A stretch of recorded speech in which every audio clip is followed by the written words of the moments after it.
There is a moment that every person alive has experienced, where someone you trusted completely, someone you loved, someone you never imagined life without, was suddenly gone. No warning. No explanation. No goodbye that made sense. And in that moment, everything inside you asked the same question. Why? What if I told you that removal was not punishment? What if the Stoics were right when they said that everything taken from you was taken for you? Stay with me.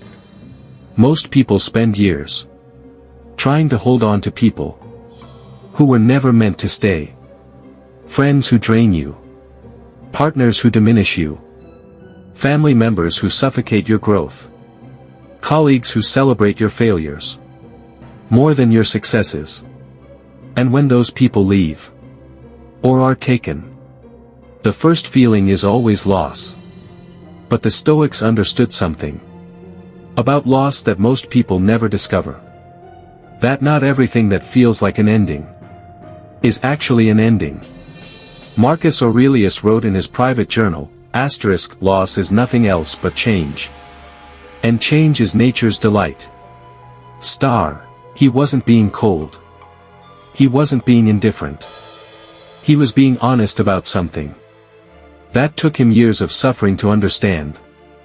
That the universe, or God, or whatever force governs this life, does not remove people from your story to punish you. It removes them to protect you, to redirect you, to create space for what is actually meant for you. Think about every person who has ever left your life, every friend who betrayed you, every relationship that ended in pain, every person who walked away when you needed them most. Now ask yourself honestly, where would you be right now if they had stayed? Would you be growing? Would you be becoming who you are becoming? Or would you still be exactly where they left you? Comfortable, stagnant, and slowly dying inside?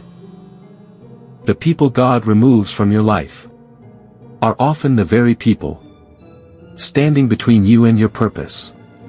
Epictetus said, *, make the best use of what is in your power, and take the rest as it happens. Some people are in your life for a reason, some for a season, and some are removed precisely because the next chapter of your life requires a version of you they were never going to allow you to become. This is not cruelty. This is design. The farmer does not mourn when he removes the weeds from his field. He understands that the weeds, however established, however familiar, were consuming the resources meant for what was actually supposed to grow. You are the field. Your potential is the crop. And some of the people you have mourned were weeds. Beautiful weeds perhaps. Familiar weeds. Weeds you watered and protected. But weeds nonetheless. Seneca wrote, *, one of the most beautiful qualities of true friendship is to understand and to be understood. The people removed from your life could not understand you. Not because they were evil, but because they were not equipped for the person you were becoming. And you cannot grow into your fullness while surrounded by people who only recognize who you were.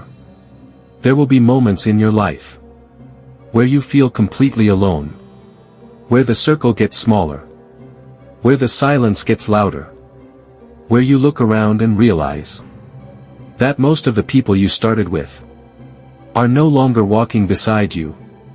Do not mistake that for failure. That is elevation. Eagles do not flock.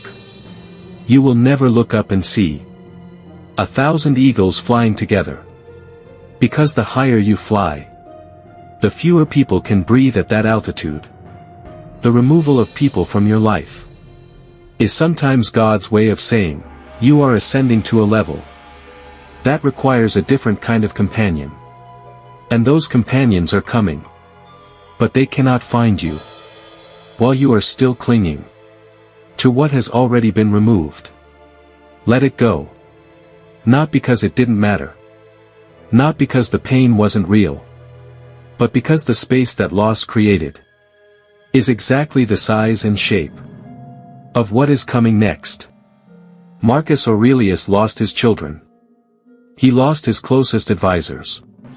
He lost people he loved deeply. And every single time, he returned to the same truth. That we do not control who stays. We only control who we become, in the aftermath of who leaves. This is Stoic rules. Let God remove what needs to be removed. Trust the process of the loss. And become in the silence what the presence of the wrong people never allowed you to be.